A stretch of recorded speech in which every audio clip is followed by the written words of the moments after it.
I, 28F, have a complicated relationship with my sister Emily, 24F, and our father. Our mother died in a car accident when I was 12 and Emily was 8. I still remember that day clearly. We were waiting for Mom to pick us up from school, but instead, our aunt showed up crying. That was the day everything changed in our family. Before Mom died, our house was always filled with laughter and music. Mom was a music teacher who believed in letting us explore our interests freely. She encouraged my love for science and Emily's interest in art. Dad was different back then too. He smiled more and even attended our school plays. After Mom's death, Dad changed completely. He packed away all of Mom's things, including her piano, within a week. When I protested, he slapped me for the first time. He said we needed to focus on practical things now, not wasteful hobbies. He threw away my science projects and Emily's art supplies, saying we needed to concentrate on business and accounting like him. Dad became extremely controlling and manipulative. He started monitoring our clothes, friends, and activities. He would check our phones every night and read our text messages. If he didn't approve of something, he would ground us for weeks. He was obsessed with us becoming successful his way. The difference in how he treated us became apparent pretty quickly. While I got criticized for everything, Emily became his golden child. Looking back, I think it was because Emily looked more like Mom with her blonde hair and blue eyes, while I took after Dad's side of the family. He would praise her achievements endlessly while dismissing mine. In high school, I maintained straight A's despite working part-time at a local diner. Dad never once congratulated me. Instead, he would say things like if you spent less time working that useless job and more time learning about business, you might actually make something of yourself. But when Emily got B+ grades, he would take her out for celebration dinners and buy her expensive gifts. I started secretly saving money from my part-time job, knowing I would need it to escape someday. Dad constantly talked about how I would take over his accounting firm, but I had different dreams. I wanted to become a nurse, inspired by the kind nurses who had helped Mom in her final days. When I told Dad about my nursing ambitions during my senior year, he exploded. He threw things around the living room and said I was betraying the family legacy. He threatened to cut off my college funding and kick me out if I didn't study accounting. That night, I heard him telling Emily, "At least I have one daughter who isn't a disappointment." I moved out at 18 to attend nursing school, using my saved money and scholarships. Dad told everyone at church that I had abandoned the family and broken his heart. Emily, who was 14 then, stopped talking to me for months because Dad convinced her that I had chosen strangers of her family. Over the next few years, Emily followed Dad's path exactly. She studied accounting and started working at his firm right after college. Dad made her a partner within her first year, even though she had no real experience. Several senior employees quit because of this blatant nepotism, but Dad didn't care. He would brag about how Emily was the good daughter who understood family loyalty. Despite everything, I tried maintaining contact with Emily. We would meet for coffee every few weeks, and I noticed how Dad's controlling behavior had affected her. She needed his approval for everything, from what to wear to who to date. She broke up with her college boyfriend because Dad said he wasn't ambitious enough. Last year, Emily started dating Mark, one of Dad's business associates. He's 39 years old, 15 years older than her and exactly like our father. The first time I met him at a family dinner, he ordered Emily's food without asking what she wanted. He also kept interrupting her and making decisions for her. When Emily looked at Dad for approval, he was beaming with pride. I tried talking to Emily about the red flags I noticed in Mark's behavior. How he would check her phone when she wasn't looking, how he would make subtle comments about her weight, how he would criticize her career choices despite her being a partner in Dad's firm. But Emily dismissed all my concerns, saying I was just jealous of her happiness. Things escalated 6 months ago when Emily announced her engagement to Mark. Dad threw them an extravagant party, showing off his successful daughter and future son-in-law to all his business associates. Throughout the party, Mark treated Emily like a trophy, parading her around and speaking for her when anyone asked her questions. The final straw came last week. Emily called me at midnight, crying hysterically. She had found messages on Mark's phone showing he was still married to someone else. She asked if she could stay with me for a few days to clear her head. I immediately agreed and prepared my spare room. But the next day, Dad showed up at my apartment, raging. He accused me of trying to poison Emily's mind against Mark and ruin her chances at a good life, just like I had ruined my own by becoming a nurse. Emily walked in behind him, completely transformed from the crying mess she had been the night before. She said Mark had explained everything. His divorce papers were just delayed due to court backlogs. She called me jealous and toxic for trying to break up her relationship. I finally lost my temper. I told Emily she was making a huge mistake by trusting Mark and that she had become Dad's puppet, unable to think for herself. She slapped me and said I was dead to her. They both left, with Emily declaring she never wanted to see me again. Now Emily is getting married next month, and Dad called yesterday saying I should apologize to both Emily and Mark if I want to attend the wedding. He said I need to accept that Emily made her choice and that Mark is a good man who will take care of her. Ida for refusing to apologize and choosing to skip the wedding? Update 1. After my last post, I couldn't just sit around knowing my sister might be marrying a man who was potentially still married. The thought kept me awake at night, so I decided to do some investigating. I have a friend Sarah who works at the courthouse where Mark claimed his divorce was being processed. I hadn't talked to her in months, but I knew this was important enough to ask for her help.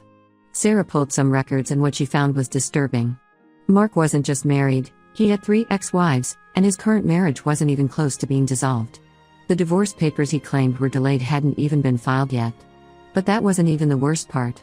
All 3 of his previous wives had filed domestic violence charges against him. Each case followed a similar pattern. The relationship started great, with Mark being incredibly charming and generous. Then after marriage, he would become controlling and aggressive. The charges were eventually dropped in all cases, but Sarah found records showing the wives had been pressured into withdrawing their complaints through financial settlements and threats about their careers.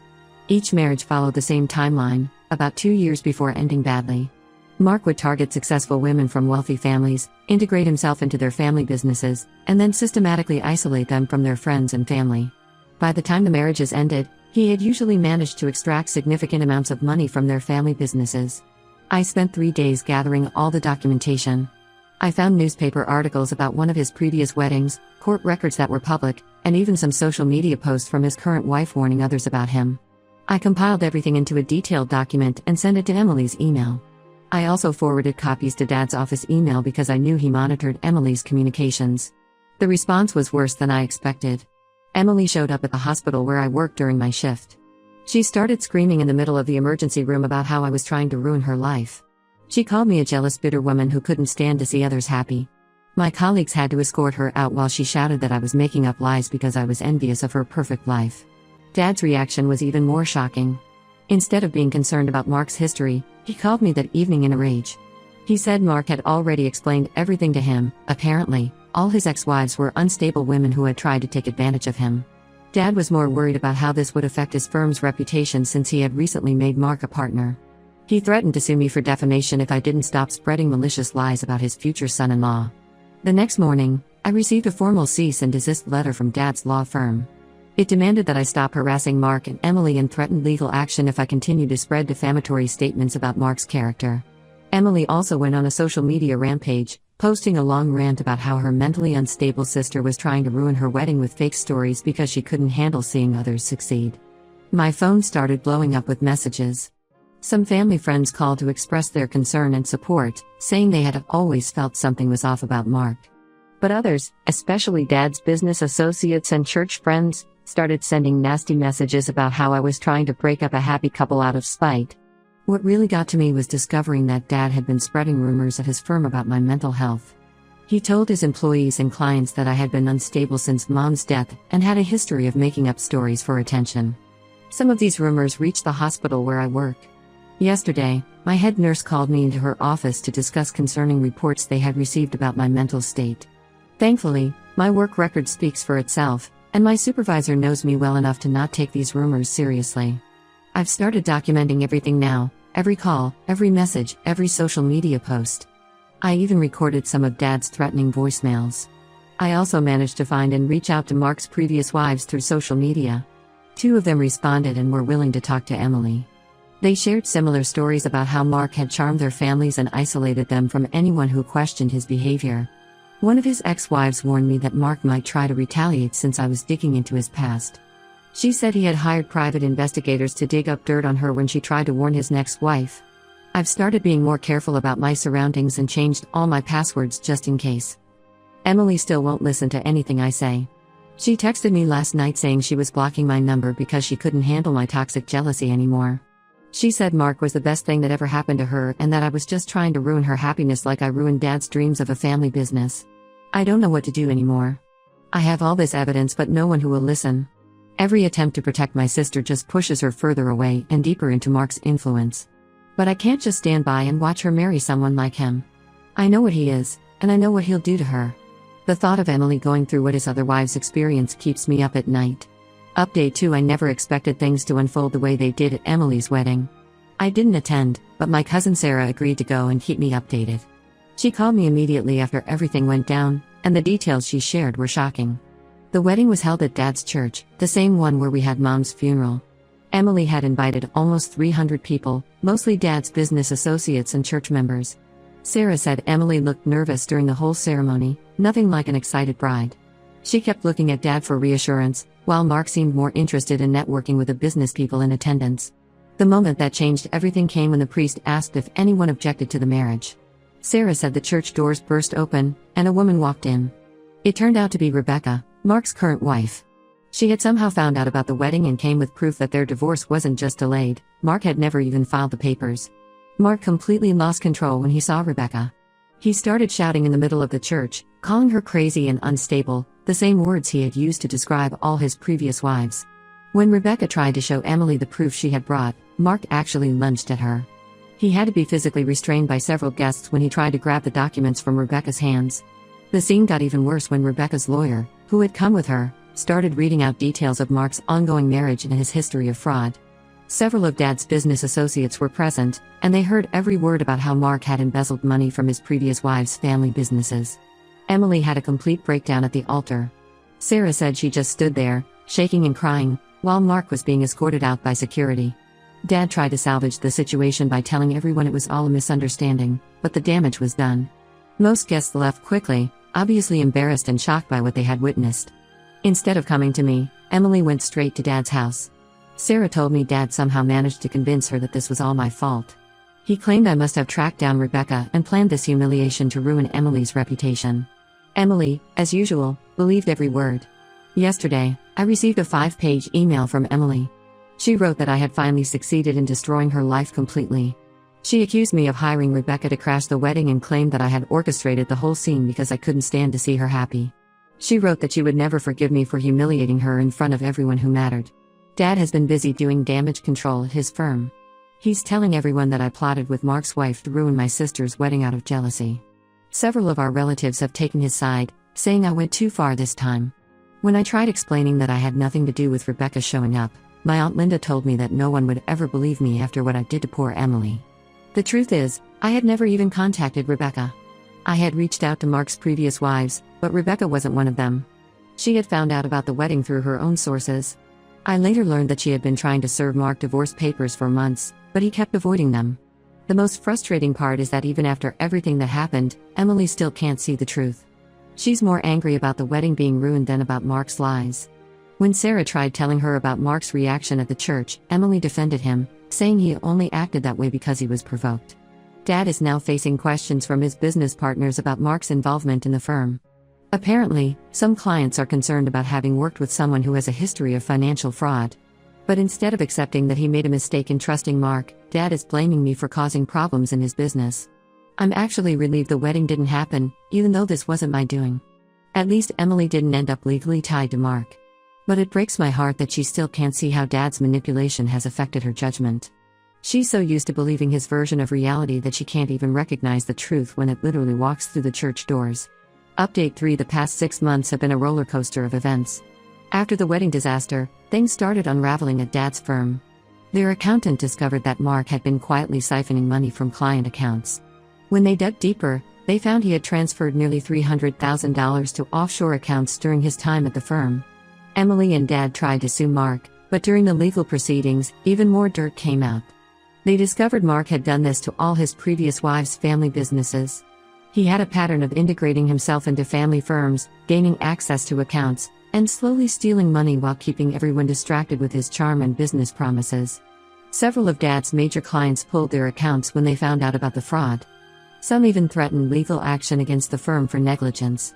Dad's reputation in the business community took a massive hit. 3 senior partners left, taking their clients with them. The interesting part is how Emily handled all this. Instead of accepting that I had been right about Mark, she created a completely different narrative. She started telling everyone that if I hadn't interfered and ruined her wedding, she would have helped Mark become a better person. She claimed that my constant suspicion and negativity had pushed Mark into bad behavior. Dad, unsurprisingly, supported this twisted logic. He told his remaining clients that my interference had destabilized his firm's partnership with Mark, causing all these problems. Some people actually believed this ridiculous story, including our extended family members who still blame me for everything. Last month, Emily sent me a message that really showed me nothing would ever change. She wrote that she was dating someone new, another one of Dad's business associates who's almost 20 years older than her. She said she was warning me to stay away and not interfere this time, threatening legal action if I tried to ruin another relationship. That message was my breaking point. I finally accepted that no matter what happened, Emily would always choose Dad's version of reality over the truth. I realized I couldn't save someone who didn't want to be saved. I decided to make some major changes in my life. I accepted a position at a hospital in a different city, 3 states away. I moved without telling any family members my new address. I blocked Emily, Dad, and anyone who might tell them where I am. Some relatives think I'm being cruel, but I'm done sacrificing my peace for people who only bring chaos to my life. Looking back, I can see how Dad's manipulation affected both Emily and me differently. It made me fight for independence, while it made Emily completely dependent on his approval. She's still stuck in the cycle of seeking Dad's validation through the men he chooses for her. Mark is now facing multiple fraud charges from his various schemes, but Emily still believes he would have changed if I hadn't interfered. Dad is struggling to rebuild his firm's reputation, but he's more focused on blaming me than acknowledging his own poor judgment. I'm finally at peace with my decision to go no contact. I've made new friends at my new workplace, joined a hiking group, and started taking evening classes to advance my nursing career. Sometimes walking away is the only way to protect yourself, even if it means leaving behind the people you once loved. I've learned that you can't help people who don't want to help themselves, and you can't make someone see the truth when they're committed to believing lies. All you can do is protect your own peace and move forward.